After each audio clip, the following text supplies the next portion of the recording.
নমস্কার, আমন্ত্রণ জানাচ্ছি জ্যোতিষী আলোচনায় আছি আমি জ্যোতিষ গবেষক মিল্টন। আশা করি সকলে ভালো আছেন। আর আমার সামনে যারা অনুষ্ঠান দেখছেন সকলের জন্য শুভকামনা রেখে আজকের আলোচনায় প্রবেশ করছি। আজকের যে আলোচ্য বিষয় সেটি হচ্ছে 2024 সালের জুন মাসের তুলা রাশি এবং তুলা লগ্নের যারা জন্মগ্রহণ করেছিলেন তাদের জন্য কেমন যেতে পারে।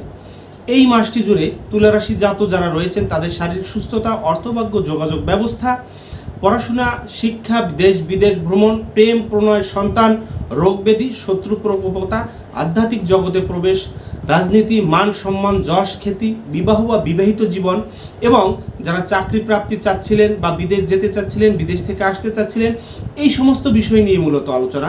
আপনার জীবনের প্রত্যেকটি ঘটনা যে ঘটবে সেটি কিন্তু নয়।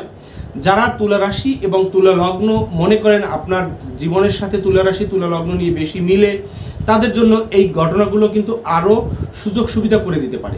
অর্থাৎ আপনাকে সাবধানী করবে এবং আপনাকে এগিয়ে নিয়ে যাওয়ার প্রেরণা যোগাবে যে আসলে আমাকে এখন এই কাজটি করতে হবে, যার জন্যই হচ্ছে আমাদের বা আমি এই মেসেজগুলো আপনাদেরকে পৌঁছে দিই।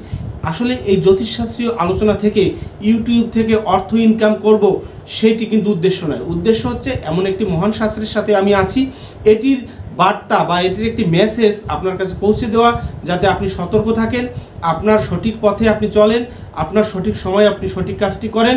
এর জন্যই হচ্ছে এই আলোচনাগুলো। এটি অনেকেই নেগেটিভভাবে নেয়, অনেকেই পজিটিভভাবে নেয়, এটা যার যার মতো। তবে শুভ বিষয়ে মাথায় চিন্তা করবেন, অবশ্যই আপনারও শুভ হবে।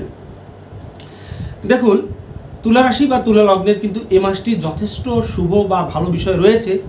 গ্রহগুলো কোথায় কোন অবস্থানে আছে সেগুলো আপনারা অন্যান্য আলোচনা থেকে পেয়ে যাবেন বা পেয়ে গেছেন। দেখুন, সমস্ত আলোচনায় গ্রহের অবস্থান যদি বলতে থাকি কিছুটা সময় চলে যায় এবং আমার আলোচনাগুলো একটু দীর্ঘায়িত হয়ে যায়। তাই আমি বলবো আপনারা অন্যান্য আলোচনার ভিতরেও আমার গ্রহ প্ল্যানেটের অবস্থা কোথায় কখন থাকবে এটি পেয়ে যাবেন। এছাড়া যে বিষয়টি থাকছে সেটি হচ্ছে এই মাস নয়, শুধু প্রত্যেকটি মাস আমাদের জন্য কিন্তু শুভ। আমরা যখন জন্মগ্রহণ করি তখন গ্রহগুলো একটা অবস্থানে থাকে, এক একটা রাশিতে, এক একটা ডিগ্রিতে, এক এক গ্রহের সাথে এক একটা সম্পর্ক এবং একটি মহাদশা, একটি অন্তর্দশার অন্তর্ভুক্ত হয়ে আমরা জন্মগ্রহণ করি। কিন্তু আমাদের বয়স বাড়ার সাথে সাথে বিভিন্ন বয়সে এই গ্রহগুলো বিভিন্ন অবস্থানে অবস্থান করে এবং বিভিন্ন মহাদশা, বিভিন্ন অন্তর্দশা, বিভিন্ন প্রত্যন্ত দশার আওতায় আমরা পড়ি।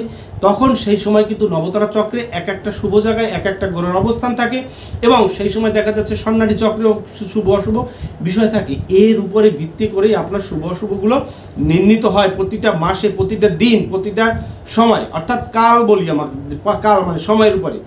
তাই আপনাদের যদি ব্যক্তিগত জন্ম হরস্কোপ দেখে সঠিক সিদ্ধান্তটি, সঠিক জিনিসটি সঠিক সময় করার ইচ্ছা থাকে, অবশ্যই আপনার আশেপাশে কোনো ভালো অ্যাস্ট্রোলজারের সাথে যোগাযোগ করুন।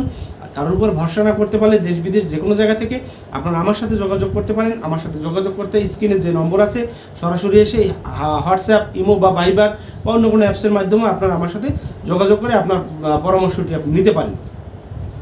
যাই হোক, শারীরিক সুস্থতার ব্যাপারে বলবো। দেখুন, তুলা রাশি এবং তুলা লগ্নের উপরে কিন্তু 7th হাউসে মঙ্গল আপনার রাশি লগ্নের উপরে বসে আছে এবং আপনার দ্বিতীয়ভাবে কিন্তু মঙ্গলের দৃষ্টি থাকছে রাহুর দৃষ্টি থাকছে, শনির দৃষ্টি থাকছে, বৃহস্পতির দৃষ্টি থাকছে, রবির দৃষ্টি থাকছে, বুধের দৃষ্টি থাকছে, শুক্রের দৃষ্টি। এই সমস্ত গ্রহের দৃষ্টি কিন্তু আপনার 2nd হাউসের সাথে এই মাসে কিন্তু যুক্ত, শুধু কেতু ছাড়া। তাহলে এই দ্বিতীয় ভাব থেকে আমরা কি বিচার করব? আমাদের শরীরস্বাস্থ্যের একটি পার্ট, অর্থাৎ চোখ, কান, নাক, গলা, ঘাড়, এই অংশটি। তাহলে এই অংশ কেন্দ্রিক কিছু সমস্যা দেখা দিতে পারে। আপনার কথাবার্তা অগোছালো হতে পারে, মানুষ আপনার কথাবার্তায় কষ্ট পেতে পারে, বা চোখে, দাঁতে, জিহ্বায় বা কানে বা বিভিন্ন ধরনের সমস্যা, ইভেন স্কিন সংক্রান্ত কিছু সমস্যাও আপনাদের এই মাসে দেখা দিতে পারে পাইলস বা রক্তশূন্যতা, এমন কোনো ঘটনাও ঘটতে পারে। আপনাদের পেট ব্যথা, লিভার সংক্রান্ত, হজম সংক্রান্ত এমন কিছু সমস্যাও এই মাসে দেখা দিতে পারে পায়ের ব্যথা, পায়ের গোড়ালি। এবং আপনারা অনেকেই কিন্তু এই মাসে মোটা হয়ে যেতে পারেন। যাদের স্বাস্থ্য বেশি আমার মতো তাদের আরও স্বাস্থ্য বৃদ্ধি পেতে পারে, বিশেষ করে তুলা রাশি তুলা লগ্নের যদি কেউ হয়ে থাকেন। আবার যাদের স্বাস্থ্য কম তাদেরও কিন্তু বৃদ্ধি পেতে পারে। আবার খাবার দাবারের প্রতি আপনার কিন্তু রুচি বোধ সৃষ্টি হবে বেশি। বিভিন্ন ধরনের অগোছালো খাবার, এখানে সেখানে রাস্তাঘাটের খাবার খেয়ে আপনার কিন্তু পেটের সমস্যা দেখা দিতে পারে। এটি কিন্তু হজম সংক্রান্ত এবং ডায়রিয়া জাতীয় কিছু সমস্যা এই মাসে দেখা দিতে পারে। দেখা দিতে পারে কিছু আনএক্সপেক্টেড দুর্ঘটনা, 7th হাউসে মঙ্গল থেকে আপনার ব্রেনের উপর, আপনার শরীরের উপর আঘাতপ্রাপ্তি বা এই ধরনের কোনো সমস্যা দেখা দিতে পারে। কারণ আপনার ব্যয় ভাব, সেই দ্বাদশ ভাব যে জায়গা থেকে বিচার করি সেখানে কিন্তু কেতু আছে, সেখানেও কিন্তু রাহুর একটি প্রভাব। তাহলে আপনার লগ্নের উপরে মঙ্গলের দৃষ্টি, এক পাশে রাহুর কেতু বসে রয়েছে, রাহুর দৃষ্টি, আর এক পাশে সমস্ত গ্রহের দৃষ্টি। এটি আপনাকে অস্থির করে ফেলবে, ব্রেইনের উপর প্রেশার ফেলবে, আপনি কখন কোন কাজটি করবেন ব্রেইনের উপর বুঝতে পারবেন না, এমন কিছু ভুল ভ্রান্তি এ মাসে ঘটতে পারে। তাই শরীরের প্রতি যত্নশীল হন, যে কোনো অসুস্থতায় দ্রুত ডাক্তারের পরামর্শ নিন, ভালো কোনো জ্যোতিষের পরামর্শ নিন। আসলে কবে, কোন তারিখে, কোন সময় কোন ডাক্তার দেখাবো বা দেখাবো না, এটি আপনার দায়িত্ব। এবং হার্ট সংক্রান্ত কিছু, শ্বাসকষ্টজনিত কিছু সমস্যাও আমরা এ মাসে কিন্তু দেখতে পেতে পারি, যাদের পুরাতন রোগ বৃদ্ধি পেতে পারে, নতুন করেও কারোর কারোর ভিতর দেখা যেতে পারে। তাহলে আপনাকে অবশ্যই ঠান্ডা জাতীয় খাবার থেকে দূরে থাকতে হবে এবং তেল চর্বি জাতীয় খাবার কিন্তু এড়িয়ে চললে আপনার শরীর স্বাস্থ্যটি ভালো থাকবে বলে আমি মনে করি। এরপরে যে ব্যাপারটি আসে আমাদের জীবনের সবচেয়ে গুরুত্বপূর্ণ বিষয়, সেটি হচ্ছে অর্থ সংক্রান্ত। অর্থের ব্যাপারটি এ মাসে যথেষ্ট ভালো। অর্থের ঘরে কেতু ছাড়া, কেতুর তেমনিতেই দৃষ্টি নেই, এছাড়া সমস্ত গ্রহের কিন্তু প্রভাব আপনার দ্বিতীয় ভাব অর্থের ভাবে থাকবে। কারণ দেখুন, অষ্টম ভাবে বৃহস্পতি তার দৃষ্টি, সেখানে রবির দৃষ্টি 15 তারিখ পর্যন্ত থাকবে, এরপরে সে নবম ভাবে চলে যাবে। শুক্রের দৃষ্টি 12 তারিখ পর্যন্ত থাকবে আপনার দ্বিতীয় ভাবে, তারপরে সে চলে যাবে। এরপরে আসবে বুধের দৃষ্টি 14 তারিখ পর্যন্ত থাকবে, তারপর সে চলে যাবে। এবং শনির দৃষ্টি, রাহুর দৃষ্টি তো থাকছেই। তাহলে অর্থ সংক্রান্ত কারণ, হঠাৎ কিছু আনএক্সপেক্টেড অর্থপ্রাপ্তি যোগ যে কোনো জায়গা থেকে আসতে পারে বা আপনার কর্মের মাধ্যমে আসতে পারে। আপনারা যদি সাংস্কৃতিক মনে হন, গান বাজনা, নাচ, শিক্ষা, এই ধরনের পেশার সাথে যুক্ত থাকেন, টিচার, শিক্ষকতায় বা টিচিং প্রফেশন বা টিউশন করানো থেকে আসতে পারে, ট্রেইনার হতে পারেন, সেখান থেকে আসতে পারে উকিল বা জ্যোতিষ পেশার সাথে যারা যুক্ত আছে, এদেরও কিন্তু অর্থপ্রাপ্তি ভীষণভাবে এই মাসটিতে আসবার সম্ভাবনা আছে। এবং লটারি থেকে বা শেয়ার বাজারে যারা ইনভেস্টমেন্ট করতে চাচ্ছেন, তাদেরও কিন্তু ভীষণ অর্থযোগ এই মাসটিতে রয়েছে। এ মাসে আপনার একটা অর্থের বন্যা বইয়ে যেতে পারে, এই বিশেষ করে তুলা রাশি, তুলা লগ্নের যারা রয়েছেন। তবে সঠিকভাবে আপনাকে পরিচালিত হতে হবে, মাথা ঠান্ডা রাখতে হবে এবং চোখ কান খোলা রেখে আগাতে হবে। আপনার কথার মাধ্যমে কেউ কষ্ট পেতে পারে, কথার জাদুকর হয়ে যাবেন। কিছু ক্ষেত্রে কথা কিন্তু ভুল ভ্রান্তি আসবে, কারণ দ্বিতীয়ভাবে কিন্তু দ্বিতীয়পতি সেই মঙ্গলেরও কিন্তু অষ্টম দৃষ্টি আপনার দ্বিতীয়ভাবে থাকবে এবং সে কিন্তু পাওয়ারফুল। রবি, বৃহস্পতি এবং মঙ্গলের দৃষ্টি যে হাউসের উপর থাকে সেখানে কিন্তু ভীষণ পাওয়ার হয় এবং এই পাওয়ারফুল কথাবার্তার জন্য আপনার অনেক সুযোগ সুবিধা নষ্ট হতে পারে, এদিকে মাথায় রাখবেন। আত্মীয় বিরোধিতা সৃষ্টি হতে পারে। সমস্ত গ্রহের কম্বিনেশন যদি একটা রাশির উপর থাকে, কেউ শুভ দেবে, কেউ অশুভ দেবে, এই জন্য আত্মীয় বিরোধিতা, বিশেষ করে শ্বশুরবাড়ির লোকজনের সাথে বুঝে শুনে কথা বলুন এবং আপনার পারিপার্শ্বিক লোকের সাথেও কিন্তু বুঝে শুনে কথা বলুন, তা না হলে কিন্তু আপনাদের সম্পর্কের অবনতি ঘটতে পারে। ভাই বোন সহোদর যারা রয়েছেন তাদের সাথে ভালো সম্পর্কের সৃষ্টি হওয়ার সম্ভাবনা রয়েছে। তাদের থেকে বিভিন্ন ধরনের সাহায্য, হেল্প, এগুলো আপনি এ মাসে পাওয়ার একটি সম্ভাবনা থাকবে এবং তাদের সাথে দূরত্ব আপনার এ মাসে কমে যেতে পারে যদি তাদের সাথে দীর্ঘদিন যাবৎ কোনো খারাপ সম্পর্ক থাকে, সেক্ষেত্রে এই সুযোগটি আপনারা পাবেন। মায়ের শরীর স্বাস্থ্যের ব্যাপারে যথেষ্ট ভালো থাকছে। মা যদি দীর্ঘদিন অসুস্থ থাকে তাহলে মা কিন্তু সুস্থতা ফিরে পাবে। মায়ের ঘরে কিন্তু কার দৃষ্টি? বৃহস্পতির দৃষ্টি থাকছে, অশুভ কোনো দৃষ্টি থাকছে না। বৃহস্পতি মাকে সুস্থ করবে এবং মায়ের সাথে আপনার একটি সম্পর্কের উন্নয়ন বা উন্নতি ঘটবে। মায়ের থেকে আপনি সাহায্য পাবেন, অর্থনৈতিক সাহায্য পেতে পারেন বা কারোর সাথে কোনো যোগাযোগ কেন্দ্রিক সাহায্য পেতে পারেন বা মা কোনো আপনাকে অ্যাসেট বা সম্পদ বা কোনো প্রাপ্তি যদি পাওয়ার অনেক আকাঙ্ক্ষা দীর্ঘদিন যাবৎ থাকে বা মৃত সম্পদ বা মা মরে গেছে, মায়ের সম্পদ কোনোভাবেই হাতছাড়া হাতে আনতে পারছিলেন না, আত্মীয় স্বজন বা আপনার শরীর ছাড়া যারা রয়েছে তারা দিচ্ছিল না, সেক্ষেত্রেও কিন্তু সেই সুযোগটি কিন্তু মায়ের থেকে পাবেন। ইভেন্ট বাবার থেকেও কিন্তু আপনি অত্যন্ত সুযোগ সুবিধা পাবেন, কারণ আপনার রাশি লগ্নের মালিক হচ্ছে শুক্র এবং নবম ভাবের মালিক বা নবম ভাবের মালিক হচ্ছে কে? নবম পিতার মালিক হচ্ছে বুধ। এরা কিন্তু একই সাথে প্রায় এই মাসটি অবস্থান করবে। প্রথমে দেখা যাবে 12 তারিখ পর্যন্ত, এরপরে 14 তারিখ থেকে আবার শুরু হবে তাদের পুরো মাসটি। অর্থাৎ পিতার থেকেও সাহায্য পাবেন এবং পিতার শরীর স্বাস্থ্যের অসুস্থতা থাকলে তিনি সুস্থতায় ফিরে আসবেন এবং পিতার কিছু সাকসেসের ব্যাপারে হালকা কিছু ঝামেলা আসতে পারে। পিতার কোনো কর্ম থাকলে সেখানে কিছু ডিস্টার্ব হতে পারে, তবে অবশ্যই পিতার শারীরিক ব্যাপারগুলো ভালো হবে এবং আপনার সাথে সম্পর্ক ভালো হবে এবং পিতৃস্থানীয় বড় ভাই বা এই ধরনের যারা রয়েছে এরা কিন্তু আপনাকে সাহায্য করবে এবং বিভিন্ন ধরনের সুযোগ করে দেবে। সম্পদ, টাকা, ব্যবসা, এই ধরনের কিছু সুযোগ সুবিধা তারাও কিন্তু আপনাকে করে দেবে। তাহলে এই মাসটি কিন্তু আপনার প্রাপ্তির ব্যাপারে যথেষ্ট ভালো থাকছে। এছাড়া এটি নয়, এটি এমন হতে পারে আপনি যদি বিবাহিত হন, বিবাহিত জীবনে যদি প্রবেশ করেন, আপনার শ্বশুর বাড়ি, শ্বশুরকুল থেকেও কিন্তু শাশুড়ি, শ্বশুর, এদের থেকেও কিন্তু আপনি এই সাহায্যটি পেতে পারেন এবং আপনার স্বামী বা স্ত্রী, আপনি যেই হয়ে থাকেন, আপনার অপোজিশন যদি কোনো চাকরি জব করে তার থেকেও কিন্তু সাহায্য পাবেন। তবে স্বামী বা স্ত্রী যেই হয়ে থাকেন, আপনার অপোজিশনের কিন্তু শরীর স্বাস্থ্যের ব্যাপারে কিছু ব্যয় বৃদ্ধি এটি এ মাসটিতে থাকছে। যাই হোক, আমি সেই পার্টে পরে যাচ্ছি। আপাতত আমি মায়ের শরীর স্বাস্থ্য এবং শিক্ষা নিয়ে কথা বলবো। যারা শিক্ষার সাথে যুক্ত আছে, শিক্ষার্থী যারা রয়েছে, প্রাথমিক শিক্ষা, উচ্চশিক্ষা বা বিদেশে পড়াশোনা করতে যাওয়া বা প্রতিযোগিতামূলক পরীক্ষায় বা আমি ফার্স্ট হব বা আমার কিছু শুভ বিষয় ঘটবে, এই ধরনের টেন্ডেন্সি যাদের ভিতর রয়েছে তারা কিন্তু অত্যন্ত ভালো হবে। পড়াশোনার মনোসংযোগ সৃষ্টি হবে, ক্রিয়েটিভ জগতে আপনার ব্রেন ঢুকবে। সায়েন্স বা কলাবিদ্যায় যারা চিন্তা ভাবনা করছেন তাদের জন্য যথেষ্ট সুযোগ হবে। ইঞ্জিনিয়ারিং, ডাক্তার বা অন্যান্য কোনো টেকনিক্যাল ডিপার্টমেন্ট নিয়ে যারা পড়াশোনা করছে বা করতে চাচ্ছেন তাদের জন্য অনেক সুযোগ সুবিধা এই মাসটিতে পাবেন। আপনার কাঙ্ক্ষিত বিষয়, কাঙ্ক্ষিত লক্ষ্যে কিন্তু আপনি পৌঁছাতে পারবেন। এই মাসের এই সুযোগগুলো কিন্তু আপনাকে করে দেবে। এবং দেখুন, উচ্চশিক্ষা নবমভাবে নবমপতি প্রবেশ করছে, অষ্টমপতি এবং লগ্নপতিও কিন্তু নবমে প্রবেশ করছে, এছাড়া রবিও যাচ্ছে। তাহলে নবমটি স্ট্রং হচ্ছে। উচ্চশিক্ষা, বিদেশে যাওয়া, বিদেশ থেকে উচ্চতর ডিগ্রি এবং পড়াশোনার জন্য স্কলারশিপ নিয়ে বিদেশ যাওয়া বা বিদেশে পড়তে যাওয়া বা বিদেশে যারা পড়ছেন তারা দীর্ঘদিন যাবৎ অকৃতকার্য হচ্ছেন বিভিন্ন পরীক্ষায়, এদের জন্য কিন্তু এ মাসে সুযোগ পাবেন। শুধু আপনি পড়াশোনা করে যান, নির্দ্বিধায় পড়াশোনা করুন, আপনার কাঙ্ক্ষিত লক্ষ্যে আপনাকে পৌঁছে দেবেই।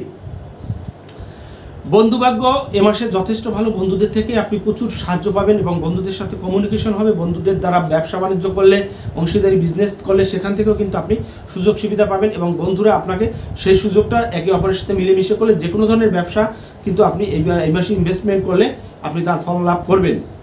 এরপরে আসি জায়গা জমি ক্রয় বিক্রয় বা কোনো লাক্সারিয়াস জীবনযাপন বা ফ্ল্যাট কেনা বা বিক্রি করা বা এই ধরনের পেশার সাথে বা এই ধরনের চিন্তা যারা করছেন যে আমি বাড়িতে একটি বিল্ডিং দেবো বা আমার পুরাতন বিল্ডিংটি মেরামত করব বা একটি ঘর দেব বা ঘরের বাস্তু সংক্রান্ত কিছু সমস্যা রয়েছে, এটি কিন্তু অত্যন্ত ভালো। এই মাসে আপনার বাড়ি কেনা, জায়গা কেনা, গাড়ি কেনা এগুলো যথেষ্ট ভালো এবং এই মাসেই আপনার মূল সময়। এখন আপনি কিনুন আপনার ঝুট ঝামেলা মুক্তভাবে এবং এটির ফলাফল, এটি থেকে লাভবান আপনি ভবিষ্যতে হবেন এবং সুখ স্বাচ্ছন্দ্য আপনি অনুভব করবেন এই মাসটির ক্রয় বিক্রয় সংক্রান্ত। আসলে এই ব্যাপারগুলো আরেকটু আপনাকে যাচাই করতে হলে আপনার এই সময় কেনাকাটাটা কোন তারিখে করণীয়, কবে করণীয়, এগুলোর জন্য আপনার ব্যক্তিগত হরস্কোপটি একবার দেখিয়ে নেবেন, সেক্ষেত্রে যথেষ্ট উপকার আপনারই হবে। এরপরে যে বিষয়টি আসবো আমরা রিলেশন সংক্রান্ত বিষয়। দেখুন, প্রেম প্রণয় নেই, ভালোবাসা নেই, অন্যকে পছন্দ হয় না এমন মানুষ খুব কম। মোটামুটি ছোটো বাচ্চারাও কিন্তু তার একজন খেলার সাথী, এটা এক ধরনের প্রেম। একটু বড় হলে সে বয়ফ্রেন্ড হোক, গার্লফ্রেন্ড হোক বা তাদের সাথে কমিউনিকেশন হোক বা একটু বেশি বয়স হলে একে অপরের সাথে যে সম্পর্ক, কথাবার্তা, এই সম্পর্কের জায়গাটি কিন্তু এই মাসে যথেষ্ট ভালো। তবে কিছু কিছু ক্ষেত্রে কিন্তু এই সম্পর্কের অবনতির সৃষ্টি হতে পারে, সম্পর্ক ভেঙে যেতে পারে। কারণ পঞ্চমভাবে শনি রয়েছে, শনি কিন্তু সম্পর্ক তৈরি করতে সাহায্য করে না। সপ্তমভাবে মঙ্গল, সেও কিন্তু করে না। কিন্তু একটি বিষয় হবে, সেটি হচ্ছে অবৈধ এবং যে সম্পর্কগুলো সমাজ পারমিট করে না, অবৈধ রিলেশন, পরকীয়া, এই ধরনের দ্বিবিবাহ বা বিয়ে, স্ত্রী থাকতে অন্য নারীর সাথে বা স্বামী থাকতে অন্য পুরুষের সাথে যারা সম্পর্ক করতে চাচ্ছেন, রিলেশন করতে চাচ্ছেন, তাদের জন্য আবার ভালো। তারা কিন্তু ক্ষতিগ্রস্ত হতেই থাকবেন। তাদের যদি বিয়ে থেকে এই প্রেম, যদি দ্বিতীয় বিয়ে করার প্ল্যান থাকে, যে প্রথমবারে ডিভোর্স হয়ে গেছে বা স্ত্রী মারা গিয়েছে বা কোনো কারণে প্রথম স্ত্রীর সাথে যোগাযোগ নেই, তাদের জন্য আবার ভালো। কারণ নিচু জাতি, অন্য জাতি আপনার সাথে যায় না এমন রিলেশন, নিয়ম বহির্ভূত রিলেশন আপনার হবে। পঞ্চমে শনি কিন্তু এই ঘটনাটি ঘটাবে। অষ্টমে শুক্র ভোগ বিলাসিতায় নিয়ে যাবে, কিন্তু ভোগ থাকলেই হবে না, সেখানে সম্পর্কের একটি অবনতি এবং প্রেম থেকে বিয়ের দিকে যাবে। অর্থাৎ পঞ্চমপতি সপ্তমে দৃষ্টি দিচ্ছে এবং সপ্তমপতির উপরে, যার কারণে প্রেম থেকে বিয়ে হওয়ার একটি সম্ভাবনা থাকবে। এবং এই প্রেম প্রণয় যদি স্টুডেন্টরা করে থাকেন তাহলে কিন্তু তাদের পড়াশোনা এবং মনোসংযোগের ডিস্টার্ব হবে। তাই স্টুডেন্টদের জন্য আমি বলবো এদিকে না যাওয়ার জন্য। যারা সংসার জীবনে প্রবেশ করছেন তাদেরও সাবধান করব। যদি আপনি শুনলে ভালো, না শুনলে আপনার ব্যাপার, আমি আপনাকে ধরিয়ে দিলাম মাত্র। এবং প্রেম প্রণয় থেকে কিন্তু আমরা অনেক সময় বলি একটি খারাপ ভাষা, কট খাওয়া। অর্থাৎ কোনো জায়গায় গেছেন সম্পর্ক করতে, এখানে লোকজনের জড়তা হয়ে আপনার সম্মান নষ্ট, এমন ব্যাপারটিও কিন্তু এই মাসে ঘটতে পারে। এবং যারা দ্বিতীয় বিয়ে করতে চাচ্ছেন তাদের জন্য ভালো, তাদের কিন্তু বিয়ে হবে এবং বিবাহ থেকে কিন্তু আপনাদের কিছুটা সুখ স্বাচ্ছন্দ্য আসতেও পারে।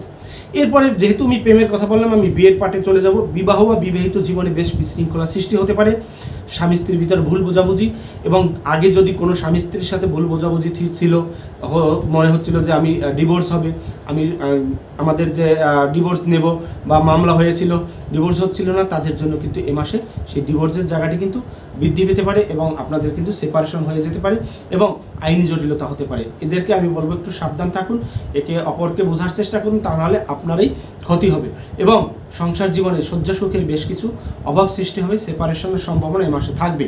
তাই আমি বলবো নীরব থাকুন, যদি সেপারেশন না চান একে অপরকে বুঝতে থাকুন, তাহলে সেপারেশনটি আপনার মোটামুটি হবে না। শত্রু নিয়ে কথা বলবো। শত্রু প্রকোপতা যথেষ্ট আকার বৃদ্ধি পেতে পারে। স্ট্রং টাইপের শত্রু আপনাকে ডিস্টার্বের ভিতরে ফেলে দেবে। দ্বাদশভাবে কেতু আপনাকে কিন্তু বিভিন্ন ঝামেলায় ফেলবে, আইনি জটিলতায় ফেলবে। ষষ্ঠভাবে রাহু, যদিও সে শত্রু আপনাকে প্রতিহত করতে চেষ্টা করবে, তারপরও আমি বলবো এই রাহু কিন্তু আপনাকে ঝামেলায় ফেলে দেওয়ার সম্ভাবনা থাকবে। আপনার মাথা ঠান্ডা রাখুন, কুল থাকুন। শত্রুকে কিভাবে ভালোবাসা দিয়ে হোক, বুদ্ধি দিয়ে হোক, অন্য কোনো রাজনৈতিক বা অন্য কোনো পাওয়ারফুল লোকের দ্বারা হোক, কোনো না কোনোভাবে তাকে ঠান্ডা রাখার চেষ্টা করুন, তা না হলে কিন্তু আপনার ক্ষতি হওয়ার সম্ভাবনা থাকবে। আলোচনা করব আধ্যাত্মিক স্পিরিচুয়াল ব্যাপার নিয়ে। স্পিরিচুয়াল ব্যাপারটি যথেষ্ট আকার এই মাসে আছে। তন্ত্র, জ্যোতিষ বা মেডিটেশন বা এই ধরনের কোনো কিছু যারা করতে চাচ্ছেন, শিখতে চাচ্ছেন, তাদের জন্য ভালো। আপনি কাঙ্ক্ষিত গুরু পেয়ে যাবেন এবং একটি থেকে আপনার নিজের যেমন উপকৃত হবেন, অন্যকে উপকৃত করার একটি সুযোগ কিন্তু এই মাস থেকে আপনার শুরু হতে যাচ্ছে।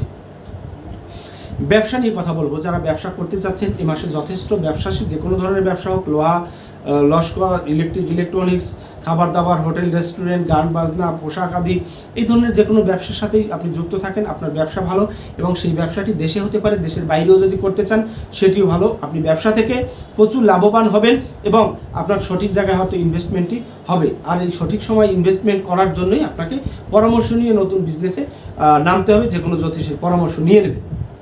এরপরে আসবো রাজনীতি যারা করতে চাচ্ছেন, রাজনৈতিক জীবনে যারা প্রবেশ করতে চাচ্ছেন। রাজনীতিতে প্রচুর সফলতা আছে। নবমে যখনই রবি গ্রহটি প্রবেশ করবে, নবমে নবমপতি প্রবেশ করবে, তারা নবমে যখন বুধাদিত্য যোগ সৃষ্টি করবে এবং সেখানে শুক্রের উপস্থিতি আপনাকে পাওয়ারফুল জায়গায় অবস্থান করানো। কোনো প্রতিষ্ঠানে যদি আপনি থাকেন সেখানে পদ পজিশন পাওয়া এবং আপনার সিনিয়রের সাথে সম্পর্ক ভালো হওয়া, এমন বিষয়টি রয়েছে। এবং মন্ত্রী বলুন, এমপি বলুন, এই ধরনের বা সংগঠনের প্রধান বলুন, বা একটি অবস্থানে আপনার অবস্থান তৈরি করার স্বপ্ন যাদের ছিল, তাদের জন্য কিন্তু এ মাসে যথেষ্ট শুভ থাকছে এবং আপনি নিজেকে সেই জায়গায় অবস্থান করতে পারবেন। তাহলে রাজনৈতিক ব্যাপার থেকে আপনার শুভত্ব আছে। বা রাজনীতি যারা না করেন, বিশেষ করে কোনো জব, চাকরির ব্যাপারটি আমি বলি, চাকরির সাথে যারা যুক্ত আছেন, পুরাতন চাকরি, তাদের কিন্তু চাকরিতে কিছু দায় দায়িত্ব পাবেন, কিছু সংযোগ সৃষ্টি হবে উচ্চমার্গীয় কারোর সাথে। এবং যারা চাকরি এখনো পাননি, সরকারি চাকরির জন্য দৌড়াদৌড়ি করছেন, তাদের জন্য যথেষ্ট সরকারি চাকরি পাওয়ার সম্ভাবনা আছে এবং সরকারি চাকরি পেয়ে যাবেন। যাদের সরকারি চাকরির বয়স নেই তারা বেসরকারি চাকরি পাবেন। তবে চাকরি সংক্রান্ত জায়গায় কিন্তু কিছু ঝামেলা সৃষ্টি হতে পারে, কারণ দশম হচ্ছে আমাদের কর্ম, দশমে থাকছে মঙ্গলের দৃষ্টি এবং দশমে কিন্তু রাহুরও দৃষ্টি। ওই দশম ডিস্টার্ব হতে পারে, দেখা যাচ্ছে বসের সাথে ভুল বোঝাবুঝি বা সেখানে কিছু অস্থিতিশীল পরিস্থিতি, আশেপাশে আপনার সহকর্মী যারা আছে তাদের সাথে কথাবার্তার কিছু বাদবিতণ্ডা, এমন কিছু ঘটনা কিন্তু এ মাসটিতে ঘটতে পারে। তাই আমি বলবো যারা চাকরি করছেন তারাও সতর্ক হন, আর যারা নতুন চাকরি পাচ্ছেন চাকরিটি টিকিয়ে রাখার জন্য অন্তত কিছুদিন আপনি নীরবতা পালন করুন। সবার মন মানসিকতা পরিস্থিতি বুঝে আপনার পাওয়ারটি সেখানে আপনি ফলাতে চেষ্টা করবেন। আমার দাদা আছে, আমার মামা আছে, আমার দাদু আছে, আমার ভাই আছে, ওখানে এই সমস্ত জোরালো কিছু দিয়ে এখানে পাওয়ার দেখাতে যাবেন না। পাওয়ার দেখাতে গেছেন কি সমস্যায় পড়ে যাবেন। চাকরির ব্যাপারটি যেমন ভালো রয়েছে, তদ্রুপ বিদেশে যাওয়ার ব্যাপারটিও আপনাদের জন্য ভালো। বিদেশ যেতে চাচ্ছেন, বিদেশে চাকরি করতে যেতে চাচ্ছেন, বিদেশে থাকতে যেতে চাচ্ছেন, বিদেশে পড়াশোনা করতে যেতে চাচ্ছেন, যথেষ্ট ভালো। ভ্রমণ করে বিভিন্ন জায়গায় ভ্রমণ করতে চাচ্ছেন, সেটিও ভালো। তবে লেনদেন সংক্রান্ত কোনো কিছু থাকলে একটু সাবধানতা অবলম্বন করবেন, তা নাহলে কিন্তু লেনদেন সংক্রান্ত কারণে আপনাদের কিছু ক্ষতি হতে পারে। আসলে প্রত্যেকটি বিষয় আমার একটু একটু করে ধরিয়ে দেওয়া, আপনাদেরকে মনে করিয়ে দেওয়া, সতর্ক করাই হচ্ছে আমার কাজ, অন্য কোনো কাজ নয়।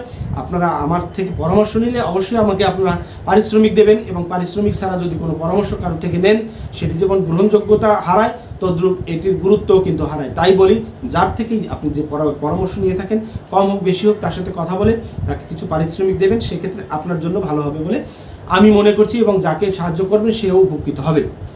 পরিশেষে একটি কথা বলবো, যারা জ্যোতিষ স্টুডেন্ট রয়েছে বা যারা জ্যোতিষ চর্চা করছেন, জ্যোতিষের অনেক কিছু জানেন অথচ সাজিয়ে গুছিয়ে বলতে পারছেন না, প্রিডিকশনটি করতে পারছেন না, এই প্রিডিকশন কোর্স, উচ্চমার্গীয় যে কোর্সটি, এটি যদি কেউ করতে চান সরাসরি আমার সাথে যোগাযোগ করুন, আমি এটি শিখিয়ে থাকি।